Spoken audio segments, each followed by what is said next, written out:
Everybody good? Everybody good? Good morning, everybody. Thank you for being here. We're here to talk about a big settlement in the Stone Academy matter. Before I talk about the settlement, let me just say that as I was preparing for this press conference this morning and finalizing the settlement, you have to go through the facts again, and you have to review how far we've come after basically 2 years of aggressive litigation. And in going over the facts again and talking to the team, it still shocks me.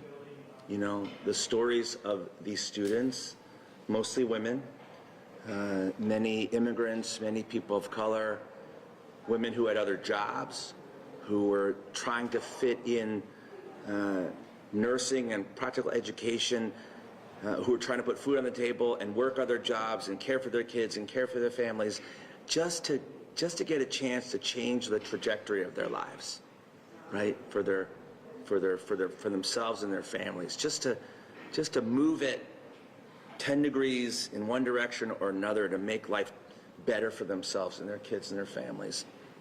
And that's what this is all about. And that's why it's so hard to read again the facts of how terribly Stone Academy and its owners shortchanged these students and really let them down. I'm not going to relitigate all the facts. You've heard about how students were told they would get practical training and they didn't get it. How they were told they'd be prepared for the certification and the NCLEX exam and they weren't ready. And how millions of dollars were taken from these students and they did not get the education that they were promised. Before I get going, I want to thank 3 educators who did everything they could for the students who are here with us today. Siobhan Russell, who is an instructor, Lauren Kuzara, who was a campus director, and Lisa Palmer, who was director of nursing. These 3 instructors were trying to do everything they could for these students. They were there in the middle of it, and it is with their help and guidance that we were able to understand and focus our investigation and really get to the settlement that we're here to announce today. So today, the state of Connecticut is announcing that it is engaging in a settlement with Stone Academy, its owners, and the class plaintiffs, the nurses who are represented by private counsel, the nursing students, sorry, who are represented by private counsel. This settlement is a major settlement of $5 million, the lion's share of which is going to go to students and student relief, subject to their attorney's fee. So let me just focus on that for a second. $5 million is a lot of money. This is a big settlement in a case like this. And part of that is why we went so hard, we were so aggressive, because we wanted to make sure that we got as much money for students. Normally, in a consumer protection action in a case like this, the state attorney general and all of us, we're in a law enforcement posture, and our role is to recover fines and penalties. And very often, in these big settlements, millions of dollars will go to fines and penalties, which are recovered by the state pursuant to law and go into the general fund. Not in this case. In this case, as Attorney General, I have exercised my discretion, and the state will not take any money, not one penny, for fines and penalties. $150,000 will go to exam prep that will be administered by the state, but the state will not recover any money for the general fund, because I have insisted from the beginning that this is about the students. It's about their families. It's about those women I just talked about. It's about helping them put their lives together. Frankly, just reading about them again, it's heartbreaking. And as we begin the new year, we want to make sure that we do everything we can to give them a fresh start and to resume their educations, to improve their careers and improve their lives and the lives of their families. So that's why Connecticut is not taking any money for the general fund. will dedicate $150,000 to exam prep, and the lion's share of this money will go to students and student relief subject to their attorney's fee. On top of that, we have negotiated very significant injunctive terms. What I mean by that is Stone Academy and its owners are going to be subject to very strict requirements, and they're going to have to do things to make this right. Number one, Joseph Bierbaum, the operator of Stone Academy and Pear Academy, and one of the owners here, is barred from the business of higher education in Connecticut for 5 years. If anyone in Stone Academy's ownership wants to open or operate another for-profit school in Connecticut, they have to notify the Office of the Attorney General first. The Department of Public Health is dropping its licensure investigations based solely on a nurse's attendance at Stone Academy. This was an important provision because there was a cloud on nursing students and their licensure. Because they went to Stone, we're going to remove that cloud. This settlement provides for remedial programs and training, and the potential for students to complete their studies at Griffin Hospital, the Griffin Hospital School of Allied Health Careers. We're still working out details on how that's going to work, but on top of the $150,000 for exam prep, we're going to give students a chance to resume their training and their studies at Griffin. This settlement also provides that the federal lawsuit against the state and the individual defendants will be withdrawn with prejudice, which means they can't bring the lawsuit again against the state or any state officials. And I want to thank the Office of Higher Education and the Department of Public Health and everyone who has worked really hard to try to help these students. And this settlement reflects our understanding and recognition of the fact that the state did everything that it could, and that the folks of the Office of Higher Education and the Department of Public Health were focused on the students, and they were focused on public health, and they're focused on getting more nurses out there into our state's hospitals and healthcare providers. And that was always our focus, and we did nothing wrong in trying to do that. If we were aggressive, that's our job. You know, if we held Stone Academy accountable, it's because that's our job. And I want to commend them for taking that job so seriously and for pursuing Stone as aggressively as we have. I want to thank our team here. I should note before I do that, this is a preliminary settlement. This is an agreement in principle that's being filed with the court today, which is why I had to make this announcement today. So it's being filed today with the court. It's still subject to approval by the class members. This is a class action on the private plaintiff side. So there's one case that was brought by nursing students. It's a private class action. They still have to approve. They have about 30 days, and it's subject to court approval. But subject to their approval, this settlement will go into effect, and we will get money out to students. Let me just close by saying, throughout this process, the focus for me and for all of us has been on the students and their families.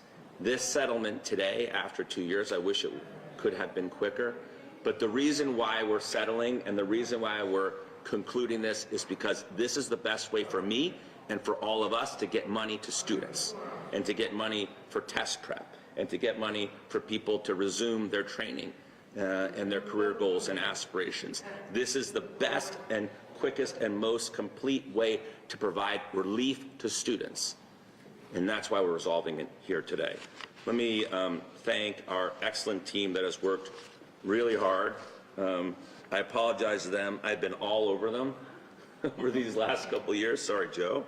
There have been a couple times when they've come back to me and we had a deal, and I said not good enough, and we've had to go back. And so sorry, but that's my job. But these guys have done such incredible work, led by Joe Gasser, Assistant Attorneys General Joe Gasser, Kate Hagman-Bornstein, and Addison Kilty. And then legal investigator Kaylee Silva, paralegal specialist Megan Kane, and then Deputy Associate Attorneys General Mike Wertheimer, Chief of the Consumer Protection Section, and Alina Brickling Goldstein, Sean Rutchick, Laura Thurston, and Deputy Associate Attorney General Dan Shapiro, Chief of the Health and Education Section. I will note that it was part of my vision when I became Attorney General, and it has been my leadership team's goal in the 6 years, now beginning 7th year, as Attorney General, that we bring teams together and that they work across sections, and that we work as cross-disciplinary teams. And the fact that Mike and Dan teamed up and brought their teams together is entirely why we're able to resolve this. We combined their joint expertise in making sure that we produce the best possible result for students. So with that, I'm happy to take questions. Question for you.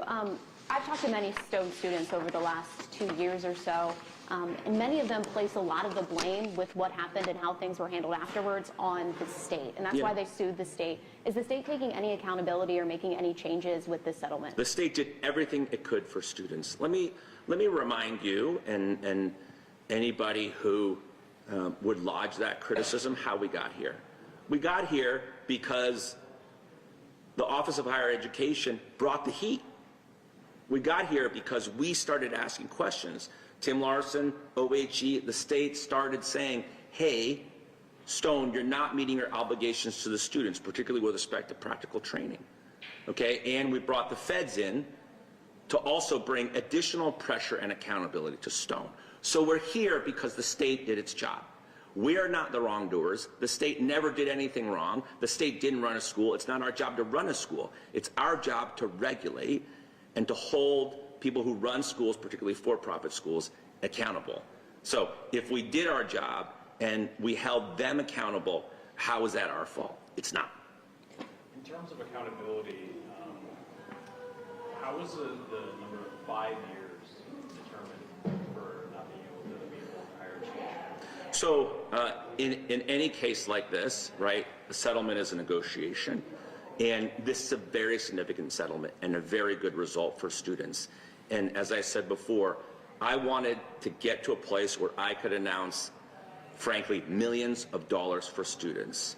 And in order to make that happen, this is the settlement that I'm able to negotiate that provides relief to students as soon as possible. Is the $5 million from the state's lawsuit, or is it from the class action lawsuit from the students? It's combined. It's a combined resolution.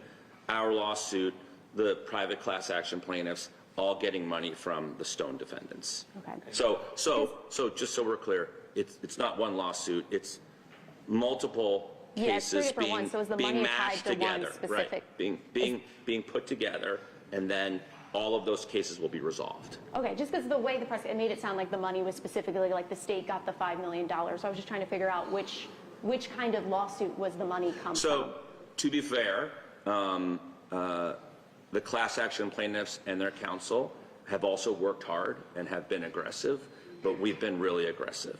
And this team, we've not only used our legal resources and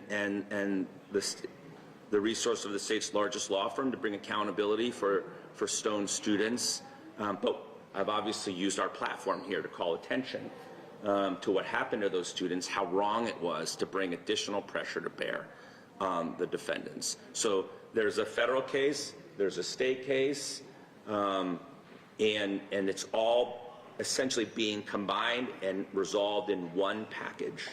And as part of that, $5 million will be paid out of the pockets of Stone's owners. And as far as Bierbaum, especially with the 5 years now in higher education, he's still the president of PAYER. PAYER has never started, was supposed to start in the fall, kept being postponed. They have an OHE hearing in February. What's the status of PAYER? What does this mean for PAYER's future? So you'll have to ask OHE. I don't know what the status is of PAYER. That's not within the ambit of my investigation of PAYER was Stone a defendant Academy. in the lawsuit.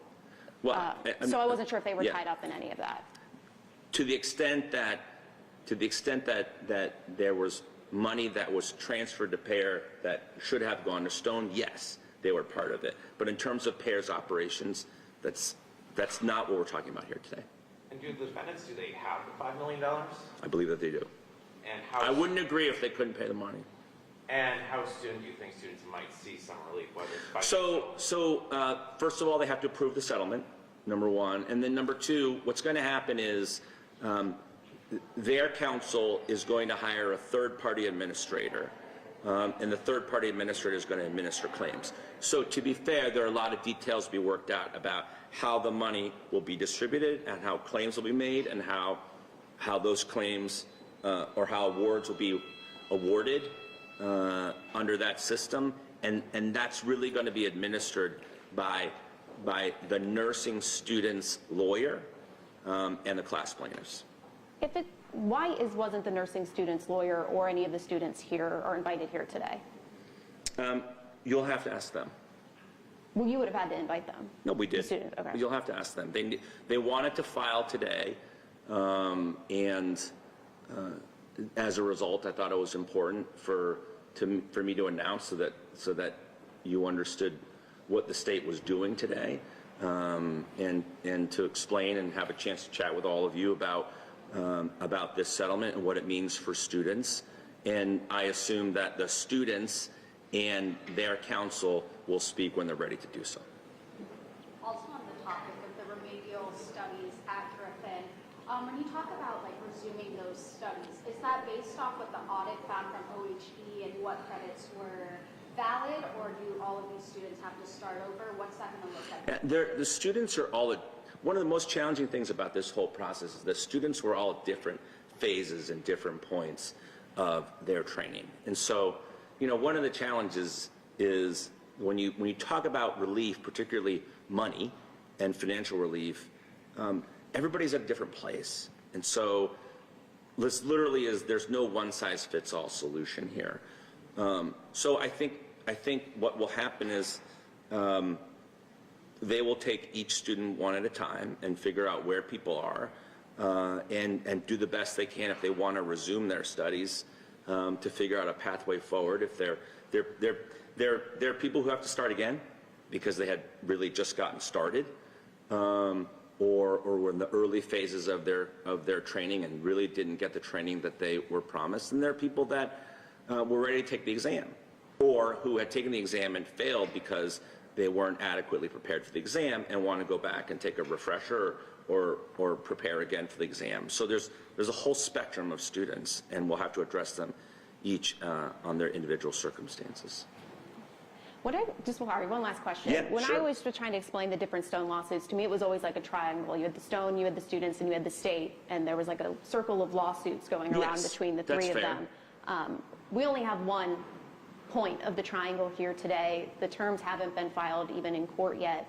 How confident are you that this settlement will make its way through and get approved? I'm confident that they will file today, and I'm confident that the class plaintiffs' counsel will honor the terms of this settlement and the term sheet that we're filing with the court today. But I want to be careful and make clear that it has to be approved by the class. And so I don't want to speak for the class. They have to speak for themselves, and they'll do so in the next 30 days. But I wouldn't be here, obviously, if we didn't have an agreement. And we have an agreement. And we have an agreement. Here's the key thing. We have an agreement to get $5 million to students. Not $5 million in fines and penalties, not $5 million 10 years from now, not some nebulous promise that Stone's going to make it right. They're going to make it right by paying $5 million. And that's a lot of money. And that's a lot of money that's going to go a long way to helping the students. And again, my motivation in standing here today and all along was to get to this point as quickly as I could, to get as much relief, as complete relief as I could in a situation where complete relief is impossible. But I wanted to do as much as I could for them and their families. Last question. Yeah. When you're talking You guys keep about saying that last question. Well, that was the last one for me, so I can't see either. When you're talking about the complete relief, Yeah. how close are you working with OHE and this loan forgiveness? I mean, even after these 2 years, students still I should note, the Office of the Attorney General has led the way in petitioning the U.S. Department of Education for loan discharges. That is still pending. I actually talked to the Secretary of Education last week about it personally. I didn't tell you that. I called him. You know, if it doesn't get done by January 20th, I hope that Secretary McMahon, as a resident and native of Connecticut, will honor those requests, and the new administration will discharge those loans. So we did that on our own, independent of anybody else. Do any of the educators want to comment about what this means for you and how you, no? Come on up, come on up. What's your name? Siobhan Russell, and I was an instructor in East Hartford and the Waterbury campus. I was there until the very end, and me and my instructors that worked with me teaching lab, we just want the students to know, I'm still in touch with my students, that we did our very best. We knew that Stone Academy was not, you know, a whole academy providing a whole education. We went every day to do our best. We brought supplies with us. We stayed late. We just helped our students as much as we could. And I'm still in touch with students every day as an educator. What are the students telling you about their next steps? I have students that have passed their NCLEX, so they are LPNs. They did have to go through the state-required refresher courses, and they are working as LPNs all throughout the state. I have students that were at the beginning, and so they had to go to Griffin and start from the beginning. I had students transfer to Lincoln Tech, and so some of those students are going to be finished, and I still have students that come to my classes every day that are at different points of their education. So I still refer students to OHE and people at DPH that I've made contacts with. When students come to me and they say, I went to Stone, can you help me? I email the people at OHE and DPH, student by student, every time I encounter one. What's your observation of ownership, and how did they drop the ball? Who's Stone Academy? Yeah. Well, it started with lowering the standards of admittance, and the Director of Nursing can talk about that more, but I was there from 2021 until the day they closed, which was Valentine's Day of 2023. So I saw very little, but lowering the standards and hiring people that weren't quite qualified was probably the beginning of a sinking ship, but the Director of Nursing can speak to that more directly. Would you like to step up? Sure. Your name is? My name is Lisa Palmer. I was the director of nursing for several years for all three campuses. Yes, as she said, they were lowering their standards. They were dropping class scores. They were letting people pass that should not pass because they wanted them in the system for the money, in my opinion. But we stuck around. I know Lauren stuck around. I stuck around because we did want to help the students, and we knew something wasn't right. I finally left when the businessman, you know, Mr. Beerbaum, stopped listening to the director of nursing on how to help these students. All of our, you know, things that we wanted to do, things we wanted to help the students with, it just went on deaf ears. So, anyone else? What are some of the other things you observed from the owner? Where did the owner fall short? Just not necessarily of his own, but he was a businessman. I don't think he really understood how nursing works, how nursing schools work. He was in the business to make money. So when you have a group of nursing, you know, educators that were saying, hey, let's do this, this is going to get those students to pass, this is going to, you know, boost them up and become great nurses, and they just wouldn't listen. They just wouldn't listen. Thank you. Yeah, thank you. All right, any more questions? Is there a total number for the students that will be eligible for this relief? I don't have a total number. I think at one point, I mean, the numbers have shifted, right? We're roughly at around 1,000 students, right, that were impacted, plus or minus. But again, not everybody's in the same place, which is why this has been so hard this settlement's been so hard to construct, and the relief has been so hard to construct, and we still have some work to do on the details. All right? Thanks, everybody.